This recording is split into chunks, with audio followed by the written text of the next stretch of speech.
Yeah, yeah. Oh, yeah.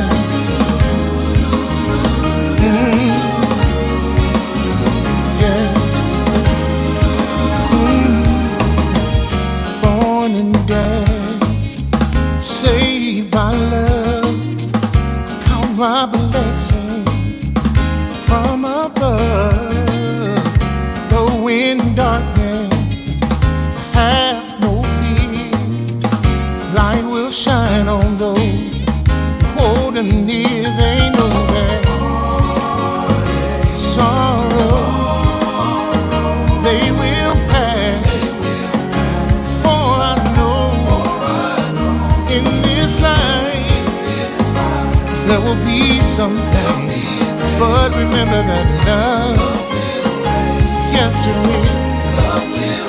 Love will reign. Yeah. Love will reign. Yeah. In my heart, I believe it. Love will reign. Oh, yeah. Yeah. Have a vision, it's clear and plain. People live and laugh, smiling again. Oh, see the children, they know no pain. Far from pressure, stress and strain. Oh, sorrow, they will pass. For I know in this life there's gonna be some pain. But remember that love, yes it will. I know. Yeah. Love will reign. Gotta believe it. In my heart, I truly believe. Sun will shine again, and love, I can hardly wait. We'll all be together. There'll be peace, peace, sweet peace, happiness and joy.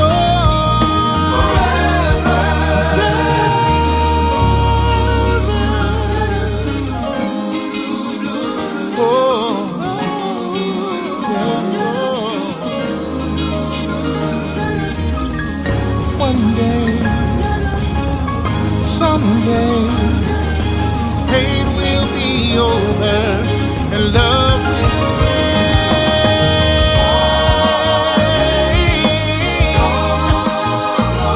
They won't last, for I know in this life there's gonna be some pain.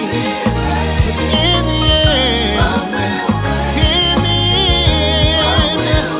love will reign. Yeah.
Good evening. Love Will Reign, one of my absolute favorite songs from Kier Coleman Ward.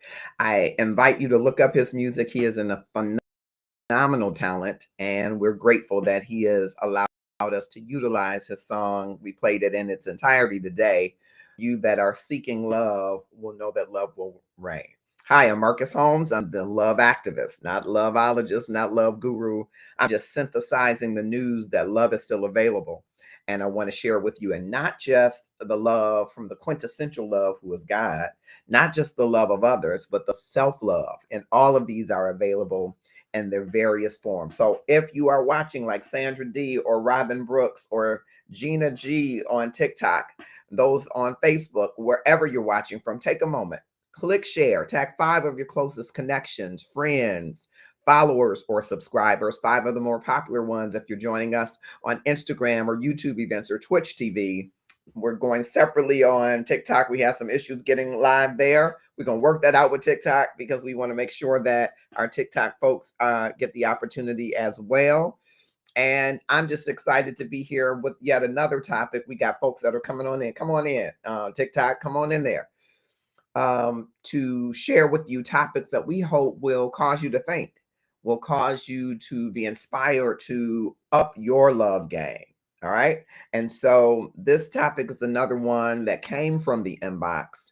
And it is a topic that I think could be sensitive for some. So if you are walking through a grief space, please know that this topic may remind you of that grief space, and we'll do all that we can to support you and provide support to you should you need one-on-one support. Again, I'm not a licensed therapist, but we have licensed therapists and counselors within the Love and Stuff community and network that will help you walk this journey. I am very familiar with grief, and if you're familiar with my book Gratefulness Journey Every Day, you know a little bit about my story. But this story of grief is different, and I hope that as we pin the topic, I think we pinned it across platforms. I see it. There we go. I don't see it on YouTube, but we'll keep working at it. I hope that you will reflect on this as you walk through your own grief space or have walked through your own grief space to try to understand where this man is coming from. All right. So I'm going to go right into the topic, and I hope you will click share and tag some folks to join us wherever you're watching from. All right. We appreciate you so much for being here, and we're getting right into the topic. Man, this one's eating me alive. My mom passed away almost a year ago after a long health battle. But what hurts even more is what came after. 11 months later, my pops married the woman he was cheating with while my mom was still alive. Said their marriage was over before her diagnosis, but he stayed to be there for her. So he's saying what his dad said. Said she knew about the affair near the end, but let him stay. Before my mom passed, she looked me in the eye and said, "Don't you ever call that woman mom." I promised. I've kept that promise and maybe taken it too far. I barely speak to his wife. I avoid family gatherings. I'm angry, bittered, because the man I thought my father was died the day she did, referring to his mother. Now I'm being asked to forgive, but I don't know how to look at him and not see betrayal. How do you forgive a father who shattered your whole image of him? How do you let go of what you believed love and marriage were supposed to be? Is forgiveness even possible when the wound still feels fresh? What a topic. And I want to talk to you and get your feedback. So share right now as we're going into this topic. How might you respond if you learned that your parent, whom you may have adored, sometimes we put our parents on a pedestal. I know people say don't put anyone on a pedestal, but there's a part of us, our humanity, that wants to see superhumanity in the earth. There's a part of us that wants to see ego personified, to have someone or something to aspire to, right? Now, we should be aspiring to the quintessential love. I'm just saying hello to the folks on TikTok. We should be aspiring to the quintessential love, right? But some of us want to have someone to look up to model after, and to pattern ourselves after in the earth school, right? And when they don't live up to what we have created for that pedestal, or when their foot slips, it can be devastating. If anybody understands that, click some hearts just to let me know that you're following with me, tracking with me. Thank you, Kathy Buller, and chatting with Kathy. I appreciate y'all, Shirley Johnson, and all of you that are joining on TikTok. Tawana Man, thank you all. I hope that you will just tap the screen. That's TikTok. Hit the heart, hit the thumbs up. If you understand how someone could be disappointed and or devastated when a parent doesn't live up to exactly what you once thought. And so I want to hear from you definitely in the comments about it. I am very interested to hear from those of you who believe that, because the father is saying, hey, the marriage was over. His mom took ill, but the marriage was over before that, and he stayed because he didn't want to leave her sick. What do you think about that? I want to hear from you in the comments. And while we're doing that, I want to just shout out to all of you that are joining on various platforms. Thank you so much. I'm just trying to stay connected to the various platforms. Man, okay. Trying to fix something there. Okay. And thank you, Alaska. You said, okay, thank you so much for joining. Sandra has a thumbs up and a hearts. Thank you so much.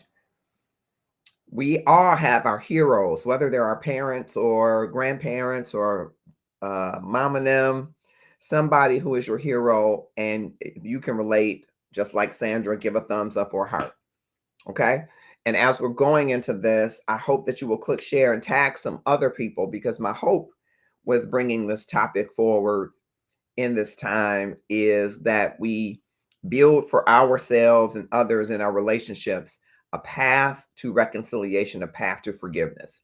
I don't say it's easy, but it is necessary and important that we do. And so I synthesized some information, as I do as the love activist, from various practitioners to kind of provide some guidance to this gentleman who now his father is reaching out saying, hey, we should have relationship. We should make right. And he's feeling as if he shouldn't do that. So I came up with some things, got some things from some psychologists and others that might be helpful to him and hopefully helpful to you. And so there are about 5 things that I want to share, and I'll be coming back into the comments. I'm hoping that you will share your thoughts as well. And just as anything resonates with you or anything that you don't quite agree with, that you will chime in. All right. And the first thing I advised this young man from some of the information that I synthesized, and I think this is great information, is number 1, understand what forgiveness really is and what it isn't. So one of the experts that I found information on is Dr. Everett Worthington Jr. He's a prominent psychologist, and he developed this framework called the REACH, REACH, forgiveness model. It's been studied across cultures and several studies, and it shows that forgiveness is not a one-off. It's not a one-time act. It is a process. Okay. So with this research-backed model, he has a step-by-step process for forgiving someone. The R is for recall the hurt. Face what happened without ruminating on it, letting it just marinate, and without retaliation. Recall the hurt. That's the R in REACH. The E is empathize with the offender, which is very hard for most of us, isn't it? Because it's hard to understand someone else's perspective, but that is what this model says, to try to understand their perspective. Even if you don't agree with it, even if you say, I call BS, try to understand their perspective. Okay? The A is altruistic, that forgiveness is a gift. It's a free gift. There are no strings attached to it. And see if you can offer this as a gift to the person with no strings attached, no new boundaries. Set the boundaries that are firm, that have been breached, re-emphasize those boundaries, and give the gift of forgiveness. C is commit to the forgiveness that you've chosen. So write it down, have an accountability partner, check in with that person, reinforce the forgiveness, okay? And then H is hold on to the forgiveness because doubts and anger may return. Okay, so it's recall the hurt, empathize with the offender, give forgiveness as an altruistic gift, commit to the forgiveness you've chosen, and hold on to forgiveness when doubt and anger return if they do. Sandra says the start of the healing process is forgiveness. Although it will be hard, you will have to take it one day at a time. That's some excellent advice, Sandra. Excellent advice. And I hope that you will continue to share more throughout the evening. Thank you so much for that. Excellent advice. Also, Nedra Glover Tawab is another behavioral therapist who emphasizes boundaries and self-protection. She says that forgiveness doesn't require forgetting, where you would invite back the betrayal or minimize the pain. Okay? So the goal isn't, I got to forget it out of my memory. Only time will build the distance between the act and your memory. But you should walk through it, not inviting betrayal back by reinforcing your boundaries and minimizing the reinfliction of any pain. Although you forgive, it's very hard to forget. I agree. Very hard to forget, especially if you place that person on a pedestal, which we often do. So the practical steps that they offer is A, acknowledge the hurt. You can do that by journaling, which of course, you know, I am always saying use that gratefulness journal or other journals, or speak aloud to someone exactly you felt betrayed about. In this case, the dad marrying the mistress while still married to the mom who was ill. There's so many layers in that, as I was sharing with him to make sure he understood. Unfortunately, oftentimes a relationship is over on the inside, but it looks like it's still going on the outside. So while you might think your parents are still in a loving, committed relationship, they could have ended years before and staying together or cohabitating for various reasons, right? And so that's part of that perspective where you empathize. Was he feeling some guilt for not leaving before she got ill, or feeling some guilt about wanting to leave while she was ill? Okay. And then name that emotion. Is it anger? Is it shame? You're ashamed that you're embarrassed that your father would have cheated on your mother? Is it disappointment? Let all of those emotions that you name have their own moment and space they are advising. Okay, so that was acknowledge the hurt. B is set boundaries around the healing process. Okay, so you might limit contact or define the contact when and how often that you will interact with the person who has been offensive, who has been the offender. Okay, until you feel stronger and safer emotionally, until you feel like you don't want to retaliate and just keep rehearsing the details. Okay. If attending family gatherings causes you harm, allow yourself the option to do so. Step away from them for a while, or come early, leave early. Whatever options are going to keep you from re-inflicting yourself with the harm, take those options. So that was B, set boundaries around the healing process. Thank you for joining. And C of this first section is make forgiveness a choice, not a demand. When you have offended someone, you have to give them time. You got to recognize that forgiveness is yours as the person who's giving it to grant in your own time. Let go of the idea that someone else had that makes you forgive in this moment, because it'll often lead to resentment. You have to sit with how you're feeling and walk through that process. Okay. And again, this structure framework of reach, recognize, empathize, altruistic giving, commit publicly, and holding on to forgiveness is a model that you can use to guide your path if you decide to. Here are a few red flags to watch, they suggest. Be careful when someone's pressuring you to forgive quickly or publicly before you've worked through your emotions, because it could later backfire on you. Again, you've probably heard me say this before. Someone once said, um, being bitter is like unforgiveness is like you drinking the poison and hoping the other person dies. Well, you can become bitter when someone is pushing you to forgive while you still are in the throes of the emotions. You still feel the betrayal, the shame, fill in the blank with what you are feeling, until you are able to come to some terms with those feelings and go through this process of reach or some similar framework to get to a place where you can sit in your emotions and feel that you're not triggered. When people minimize your hurt and say you need to move on, ever heard that? You need to stop dwelling on it. You need to get over it. She's gone now. It was a long time ago. Those are dismissals of your pain. And it's a red flag to watch for anybody that would dismiss your pain. Okay? And your own tendency to suppress emotions or pretend everything is okay when inside you are still deeply wounded.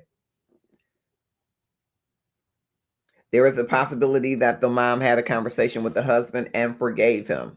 It appears, Sandra, that from my inbox topic, she did not. She found out about the affair after she took ill, almost after she was released to hospice. So she did not.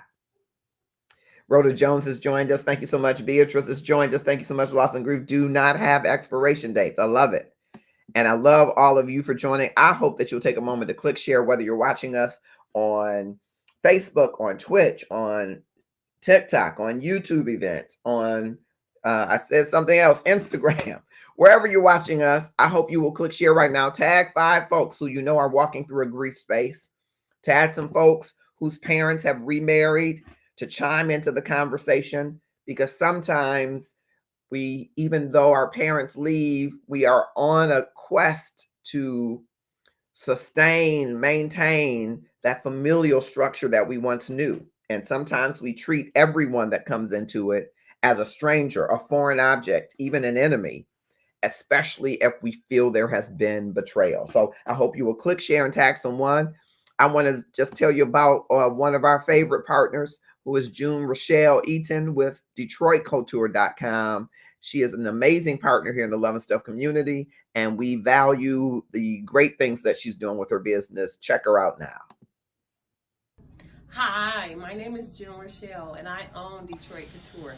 We are a fashion forward women's boutique, and we offer friendly sizes from small all the way up to 3X women's sizes, very generously fit, very great quality. I actually have on one of our pieces today. It's called the Cuffed Up. It's in gray, burgundy, and black and olive, and it actually has a lot of stretch and give. So listen, in this time, we try to make sure that first of all, it's quality and customer service that we offer our clients. And I'm so glad to have this opportunity to share with you. So go and visit us at DetroitCouture.com.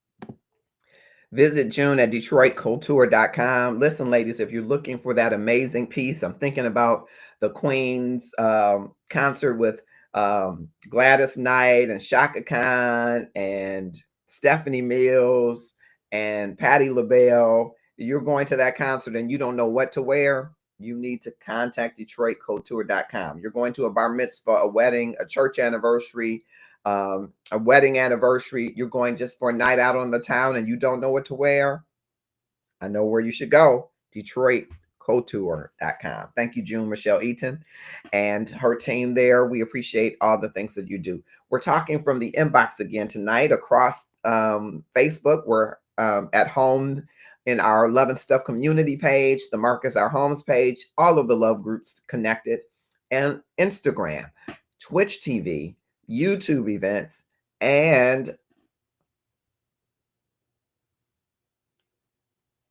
TikTok. I thought it had disappeared. I was going to say, we're not on TikTok no more. Take a moment and click share. Tag 5 of your closest friends, followers, connections, subscribers, 5 of the more popular ones to join in this discussion from our topic that's pinned everywhere but TikTok. Sorry, TikTok, they don't let me do only so many characters. So I was trying to figure it out, but they won't let me be great. Okay. The topic is a gentleman who says, man, this one's eating me alive. My mom passed away almost a year ago after a long health battle. But what hurts even more is what came after.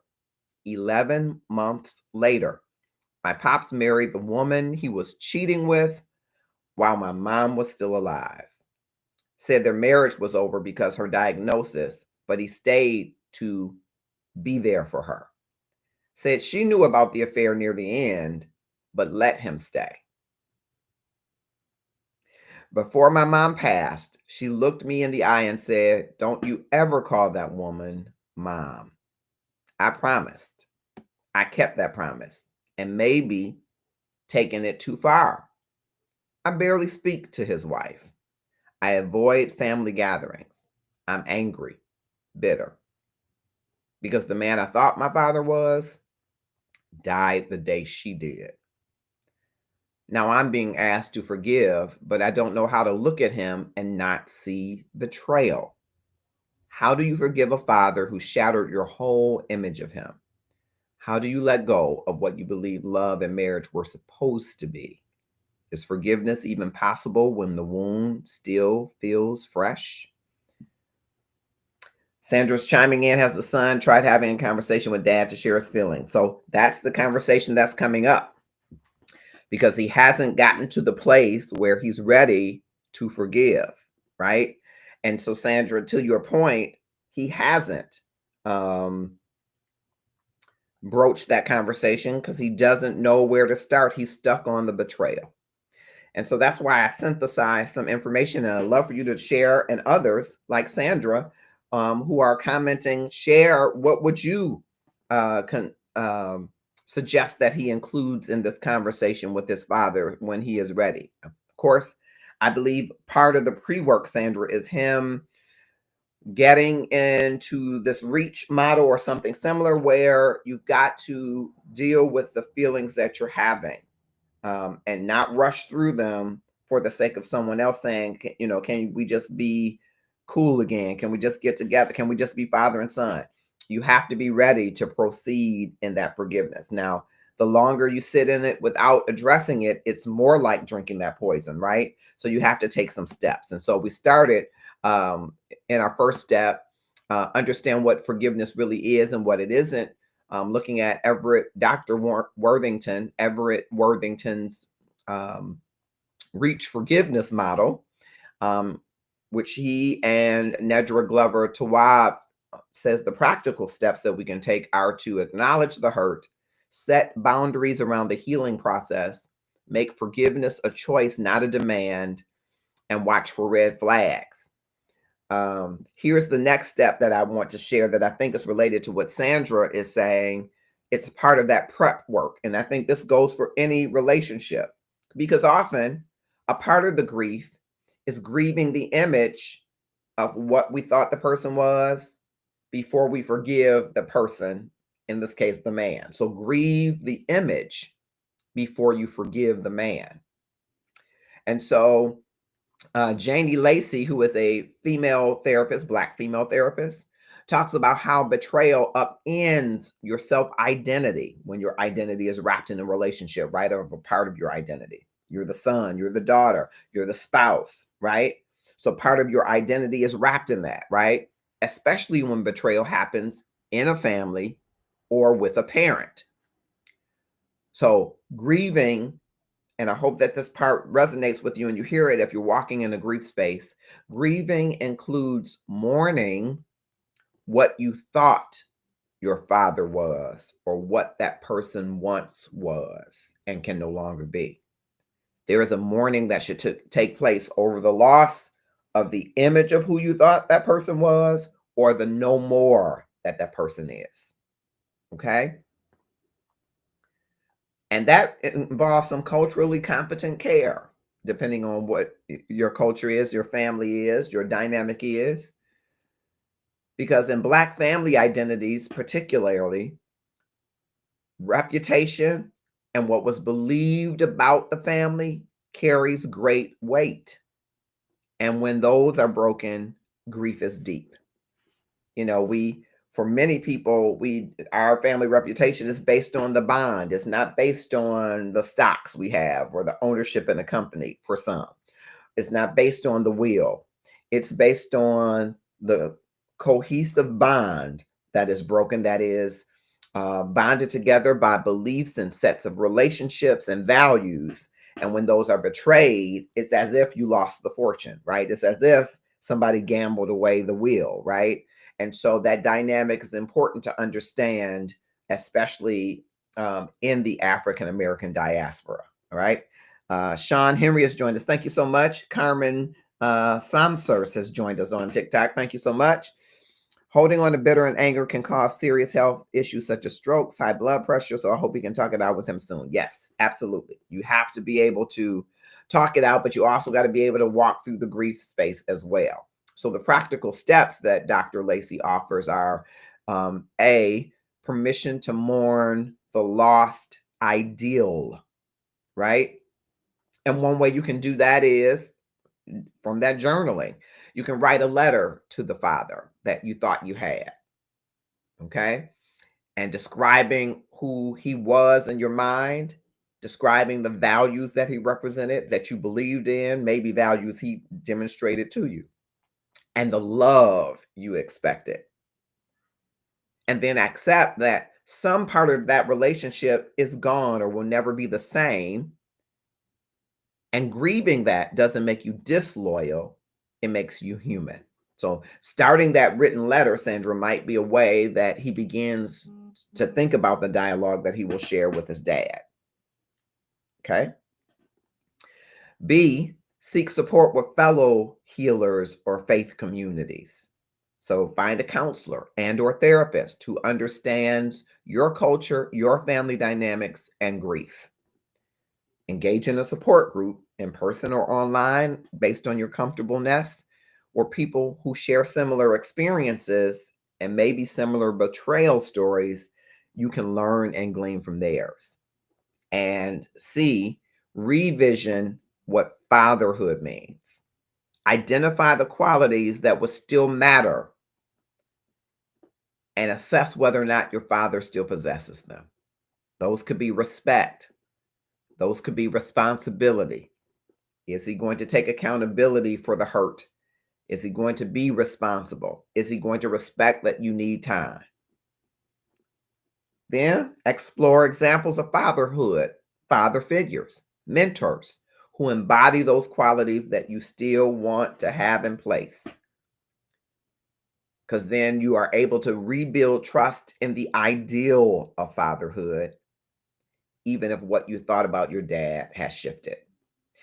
Here are the red flags to watch in this section, because sometimes we might cling to the ideal father to the point of refusing to see how someone has changed or failed us. Sometimes we'll turn the blame inward. We'll turn the blame on the deceased parent. So you can't cling to the ideal of father. You got to recognize that some parts of it have changed, shifted, or been violated. Use the memory of your belief in him as a shield against confronting reality. That's a red flag. So if you avoid conversations or deny that you've been hurt, that's a red flag. And then staying stuck in comparison mode, how your dad should have, would have, could have been versus how he actually was, is, or did, without moving toward reconciliation or acceptance. Thank you, Tamiko Love, for joining us. Click share and tag someone to join us. And Charleston, thank you so much on TikTok. Sandra says, do you know if this issue has impacted him having a relationship of his own with someone? It has not impacted him of having relationship. He does have a relationship. I did ask a set of questions around that. But I think what it does, I think it'd be hard for him. He hasn't had the conversations with his father, right? So it's really not easy for him to say how it's impacting him. Okay. His answer is that it hasn't impacted him, but I'm certain, more than certain it has. Okay. All right. Number 3, foster empathy, both for his humanity and for your grief. All of these are important, but the reason this one stands out to me is we often put parents, mentors, others on a pedestal, and we forget that they're human, that there is a human frailty to them that we don't expect. So Dr. Nedra Tawwab emphasizes that empathy is not excusing behavior, but it's really trying to understand why someone acted or behaved as they did. Okay. Betrayal trauma, she goes on to say, causes a fracture in the emotional intimacy.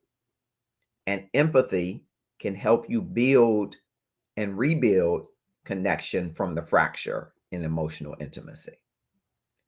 But it must be genuine and it must be accompanied by accountability. Here's the practical steps that she suggests as you are fostering empathy for his humanity and your grief. Reflect on what might have motivated him. Could it have been the illness of your mother? Could it have been guilt, fear, feeling stuck? Could it have been the fear of being abandoned by her absence? Could it have been that the relationship for him was over and he didn't know how to have that conversation with her? Explore what stresses and human flaws may have led to his own decisions. And be prepared at some point to ask him, what were the expectations? Could have been culturally, could have been personally. You know, it'll be hard to walk away from your family and not feel like you've left them, right? And what is the cultural impact of that, where you might have been known as the couple or such a perfect family? What are the pressures that he might have felt? Okay. In this empathy, you have to get to a place where you articulate what you need from him now. You can speak it through a letter, as we talked about earlier, or face to face. What do you need? And I would ask you to tap in. As you know, I often share on this platform from Gary Chapman's work. He has the 5 apology languages. You need to know what your apology language is so that you can tell the person what you need. Do you need restitution? Do you need a commitment to never do something again? Do you need someone to say, I'm sorry? So it depends on what your apology language is. You might say what you need. And then define what actions will show you that he sees what you need and regrets having hurt you. The third practical step here is to allow for self-empathy. You know, I'm a big proponent in this love and stuff community of having people think about the quintessential love, who is God, right? He wants us to love him back. He's written love chapters about us, gave his son for us. He has done beyond what we could even imagine love would do. And he wants us to love him with everything we got. I'm paraphrasing. And he says, and your neighbor as yourself.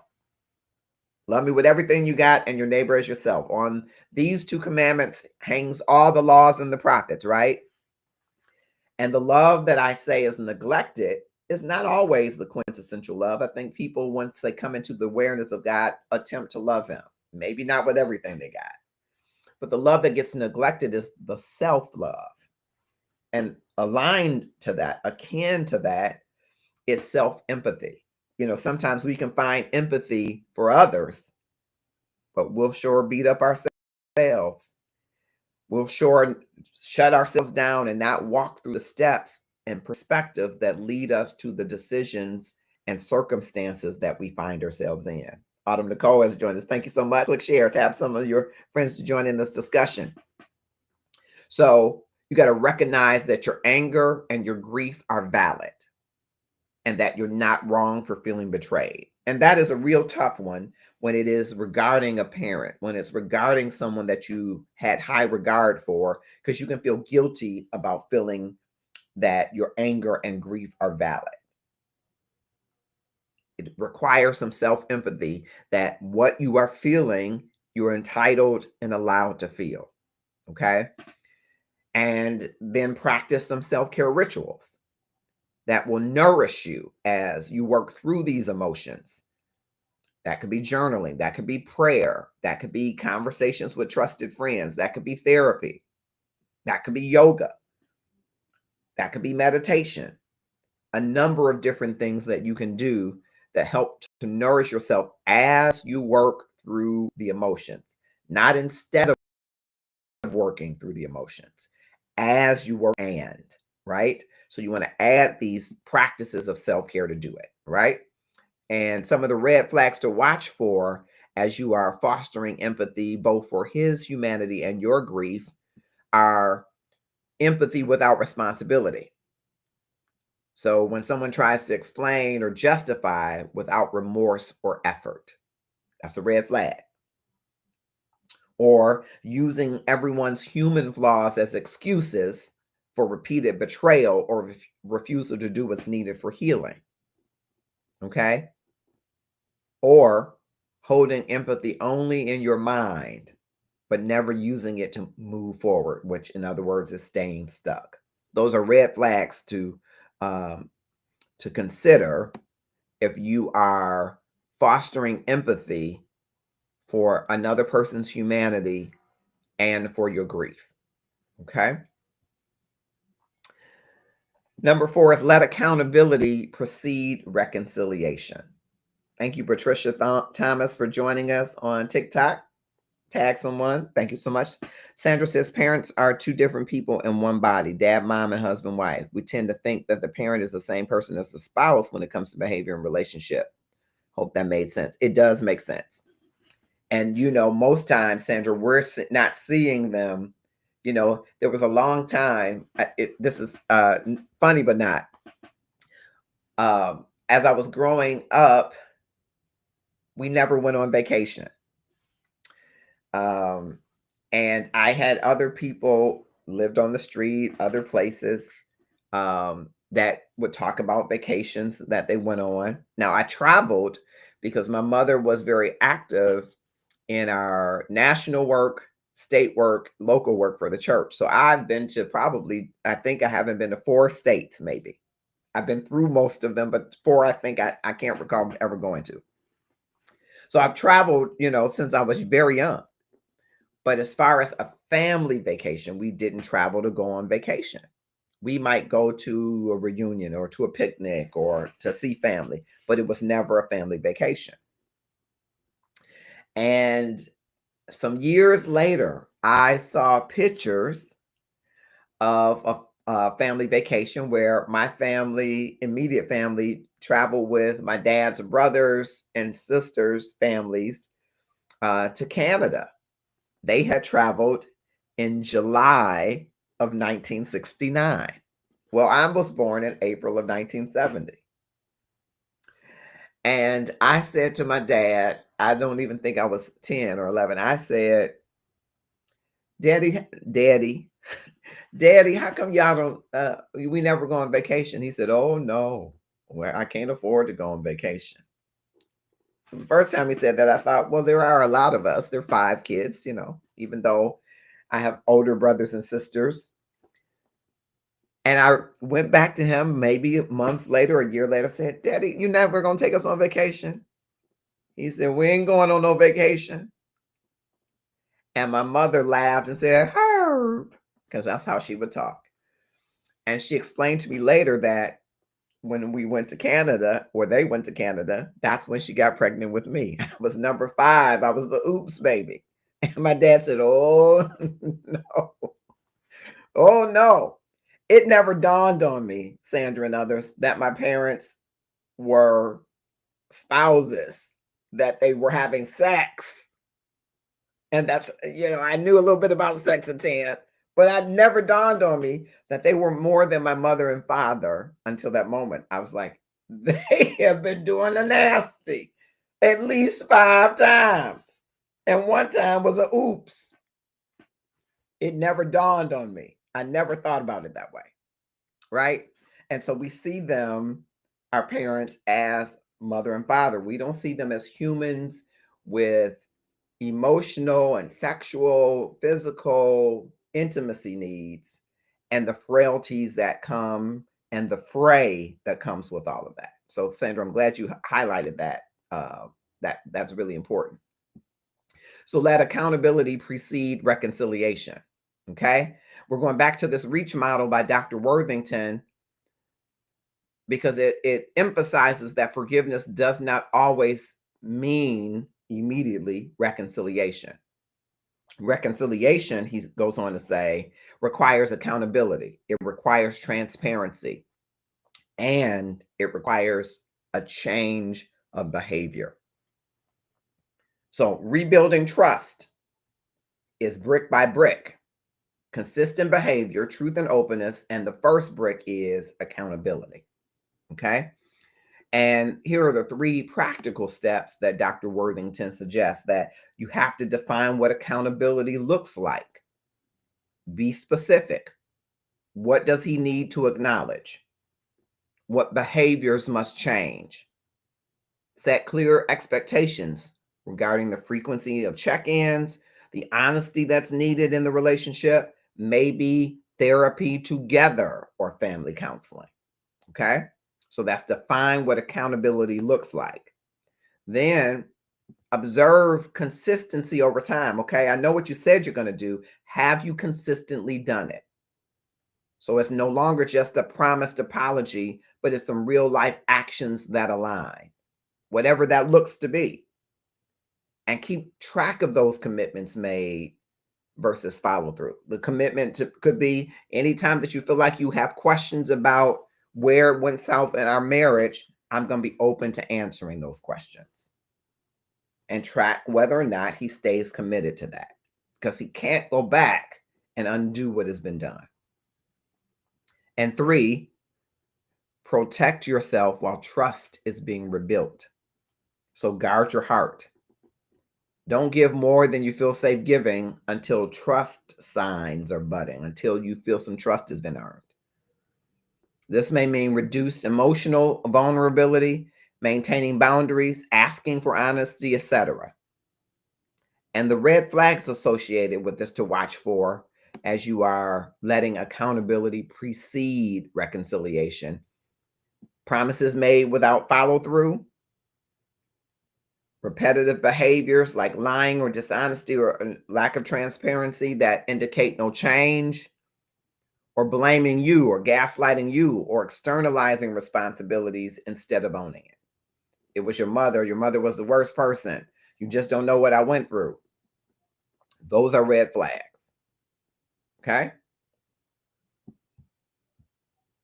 And before we go to that last section, which I think is so important, Sandra's laughing, but it's the truth. I had no idea that Herbert and Princess Holmes were husband and wife. I knew they were husband and wife, but I didn't know what that entailed. Even knowing that they had to do something for me to get here, the stork did not bring me. I did not put 2 and 2 together that they had a baby and they never went on vacation again, thinking, oh no, we're not going to do that. And I kind of understand that. They were 39 and 40 when they had me. And I think Abraham still has a ram that runs through the homes. So I understand in general. But I always laugh about that because it wasn't until that time that I thought of them in that regard. All right. All right. So I want you to know that also within our 11 Stuff community, we have amazing entrepreneurs. And one of them is Christina, the money coach. Christina will help you if you need some powerful tools. Then Powerful Tools, Powerful Money Tools, LLC can't wait to help you. Welcome to Powerful Money Tools, LLC. At Powerful Money Tools, we are here to prepare for your future. We want to talk about financial freedom. Financial freedom is budgeting, credit building, and also financial education. So, once again, welcome to Powerful Money Tools LLC. We can't wait to help you in your financial future. Christina, the money coach, has helped many ladies, especially in our Love and Stuff community, who wanted to get a budget, start saving, start investing toward your financial future, including real estate, including starting your own business, including having your side hustle, including getting your credit together to purchase a home or car or whatever it is that you want to do. And many of the women that she's helped have come back to say, boy, was this an amazing journey. If you know that you need some assistance, you need some powerful money tools, Christina, the money coach, is available, and she's right here within the Love and Stuff community. Reach out to her. She is Christina Smith, and she's also Powerful Money Tools LLC across all other platforms, and she can't wait to help you in your financial future. We're talking from the inbox today, a gentleman who is really having a difficult time. He's having a difficult time walking through the grief space in two ways. One, the loss of his mother. And there's something about sons and their mothers and walking in that grief space. But his is exacerbated by the betrayal, the revelation that his father, who he idolized, was unfaithful to his mother. His mother is now deceased, but there is the constant reminder, because the woman who is now the wife, the stepmom, was the mistress. So much pain and so much grief to deal with that he can't bring himself to have the sets of conversations with his father to truly begin the healing process. And we've walked through some steps to help him. And I'd love to hear more from you, like Sandra and others that are sharing some great nuggets and tips that will help this gentleman and may help those of you that are walking in grief spaces because of betrayal and loss without the tools to recover and heal. So we've talked about four different things so far, four different tools or principles, if you will. Number one, understanding what forgiveness really is and what it isn't. Grieving the image of the person before you forgive the person, or man in this case. Fostering empathy, both for humanity, his humanity, and for your grief. Letting accountability precede reconciliation. And the fifth, self-forgiveness and reauthoring your narrative. Now, some people say, forgive myself for what? Oftentimes, we carry some shame, some disappointment about ever believing that people were at a certain level. Why did I even ever believe that? Why did I espouse that? Why did I build that? And Dr. Nedra Tawwab says, you have to reclaim yourself and your peace. Setting boundaries, dropping shame, and forgiving yourself is essential to healing. Dr. Janie Lacey, who we mentioned earlier, emphasizes that children who are involved in betrayal, and to some degree, even grown children, often internalize the shame. You internalize the shame that should be your parents for stepping out on the relationship. You will internalize it. You'll internalize guilt sometimes, and sometimes you will assume false responsibility. So forgiveness includes forgiving yourself.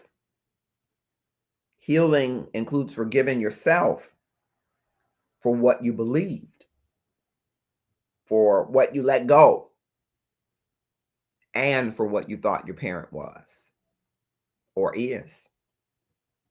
Some of the practical steps that they suggest are to separate what's true from what you projected.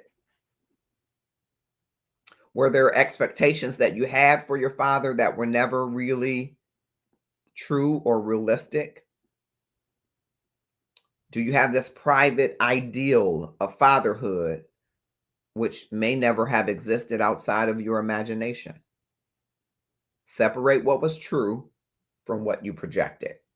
And this can apply to any relationship. Practice forgiveness as self-healing through rituals of letting go, burning symbolic letters, writing forgiveness letters, even if you don't send them, prayers of forgiveness, and meditation. And again, engaging with therapy that's focused on betrayal, trauma, or loss one-on-one. Okay? Thank you for joining over there. And the third is rebuild identity independent of the breach. So go back and cultivate the parts of your life that feel overshadowed by this disappointment. Have you stopped engaging in friendships, in faith, and hobbies? Go and cultivate those parts of your life so that you build your identity independent of whatever was associated with this breach. Create a vision of who you want to be healed, who you want to be in relationship with others, defined by your growth beyond the betrayal and not the betrayal itself. Okay. Thank you, Darlene, for watching. The red flags associated with self-forgiveness and reauthoring your narrative are staying stuck in self-blame. If I had only known before, I would have told my mama to leave him before. Or letting resentment define your identity. I will never forgive him. And wearing it as a badge rather than participating in a forgiveness process. No, I don't care what he say. I don't care what he do. I ain't forgiving him. I ain't forgiving that nigga. Blah. Right? We can sometimes wear it as a badge, right? And avoiding help. Avoiding being in community because you feel guilty or you feel ashamed. You don't want to even say aloud that your parent was unfaithful. And believing that you should just handle it. Or you should assume that that unfaithful was also unfaithful to you. Those are important red flags to understand and to know. Okay? And so I want to, before we close, because we got about 4 minutes to closing, in forgiveness, it will be tough to forgive, right? Anybody ever had a tough time with forgiving someone that you put on a pedestal?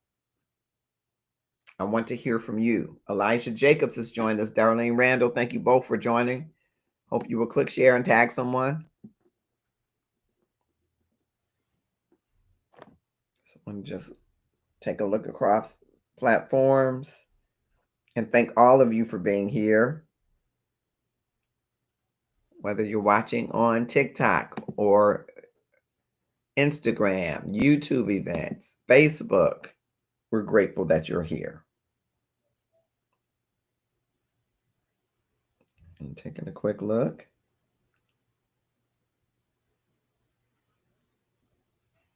All right.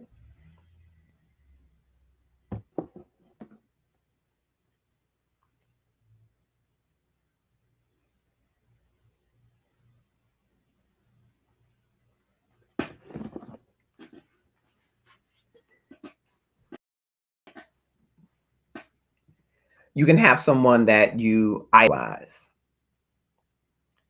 someone you think highly of, that you have high expectations of. And when they underperform in those expectations, when they fall, when they show up as less than you've hoped for, expected, imagined, or thought, you have a right to walk through, spend time in, sit in your emotions of anger, of sadness, of disgust, disappointment. But be careful, because if you don't deal with that place that you're in with a forward vision emotion, you can get stuck. And when you are stuck in unforgiveness, you could be walking in place. You can be going to work. You can be getting promoted. You can be getting married. You can be getting divorced. You can be having children. But when you are stuck in unforgiveness, there is no forward movement without taking the trauma, betrayal, hurt, and pain with you. And I would, if I were you, decide that unforgiveness, hurt, pain, confusion, and grief would not bind me so that it would deter me from getting to the place that love is calling me to. And for no other reason, you should move forward in the hope that love, the power of love that restores and moves you forward, has the strength to get you unstuck. I hope you will keep the conversation going. And if you are in a grief space, I invite you to inbox me at any of these platforms so we can connect you with counselors who will help you walk through your grief space, through your betrayal trauma, and in any other space where there could be unforgiveness or the absence of healing. Because the highest expression of yourself that love has designed, the quintessential love is designed for you, is a place free from the impact, the gripping impact of unforgiveness. And if you want love at the next level, if you want to up your love game, you've got to address the play at hand, which could be the trauma connected to loss and betrayal. I'm Marcus Holmes, and whether you're watching us on Instagram, TikTok, Twitch, YouTube events, wherever you're watching us, we're grateful that you're here. And we want you to do one thing in particular. We want for you to click that share button, tag 5 of your closest Facebook friends and followers and subscribers, 5 of the more popular ones, to join in the discussion. We're excited to be back in this new season of Love and Stuff. We've got some wonderful shows ahead for you. We'll be bringing on couples to answer your questions live. All types of questions that you may have. They're going to be ready to answer those questions. So those of you that are seeking love at the next level, well, why don't you ask some couples about dating, about intimacy, about betrayal, about forgiveness, about compromise, whatever the questions that you have, write them down and bring them next week, because we will have couples on to answer your questions live. We'd love to have you part of that. And then the week after that, we're going to continue this conversation around healing and the relationship with yourself and how you have to work through your own communication to self. That's right, you're talking to yourself. You've got to work through that communication to make sure that you are healed and forgiven before you go into relationships with others. And we'll have a special expert who will join us to help talk you through, as a relationship coach of sorts, of how you build that self-dialogue so that you walk in healing and self-love. It's Love and Stuff. We're excited to be back this season. And October is filled with opportunities to celebrate those that are breast cancer survivors, to celebrate love around Sweetest Day for those who celebrate it, and to really take a look at the things that make up the makeup of love.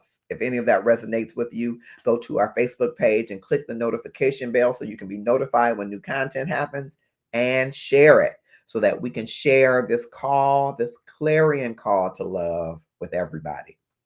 If you don't feel love today, I have to let you know the quintessential love. God is love, loves you. Loves you so much that he's writing love chapters about you even as we speak. Still, he speaks from eternity. And he wants to be in loving relationship with you so that you will love him back with all that you've got. I'm paraphrasing the scripture. And you will love your neighbor, your boo, your bae, your spouse, your community, your children in your school, your neighbors, your friends, as you love yourself. God's love, your love for him, your love for self, your love for others is how we up our love game, how we increase the amount of love in the world, one love at a time. And if that resonates with you, if you're feeling unloved, there's at least one love that's for you. And there are 3 others that should be happening. And we want to help you on your journey of God's love, your return, your reciprocity, your reciprocal love to him, your love to the community as you love yourself. Our life, being in this earth school, should be about those 4 loves. Your passion should allow you to express those loves so that you become the highest expression of God's love in you. And if that's who you want to be, you're in the right place at the right time in the right community so that we can all do it together. Some are seeking partnership love for a spouse, a boo or bae. Some want to improve their relationships with siblings and parents and children. Still others with coworkers, kindred and acquaintances. Whatever your journey is, join us. Let us join your journey and let us do community and love together. And we will see you soon.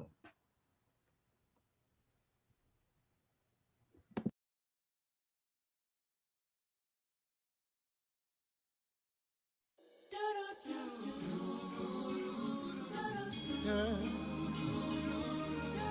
yeah, yeah. Oh, yeah. Mm, yeah. Mm. Born and dead, saved by love.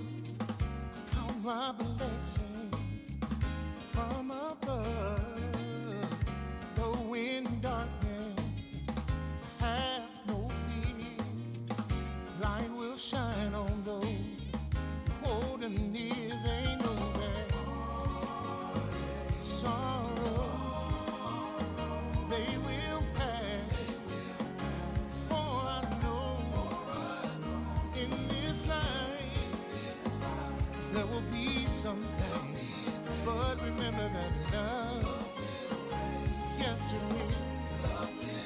Love will reign. Yeah.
someday.